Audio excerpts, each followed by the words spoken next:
ভরসা কেবল তুমি গো ফানুয়া, আমরার ভরসা কেবল তুমি।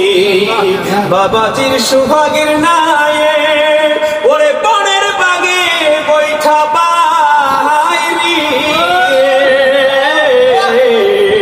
বাবাজির সুভাগের নায়ে আরে বনের বাগে বৈঠা বাইরি।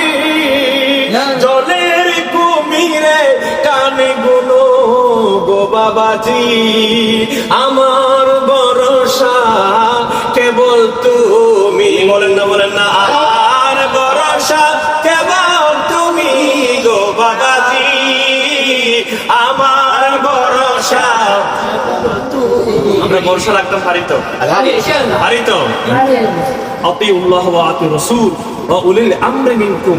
কিয়ামতের ময়দানে আপনাকে আমাকে মুর্শিদের নামে রাখবে। আল্লাহ কইবো, এই বেটা ফানুয়া, তোমার ফাকলা কারা কারা আছে সব লই আইও। সুবহানাল্লাহ। ওই দিন যদি মুর্শিদ কয় যে তুমি মুরিদ হইছো, লেকিন ইয়ে মুরিদ আচ্ছা নাকি, তোমার এই মুরিদ আমার কাছে গ্রেটেড হয় নাই, তুমি যাও, তখন কি হইব? এই জন্য আমরা কইয়েন এগুলা যে মুরিদ কারে, এটা জানা দরকার আছে কি নাই?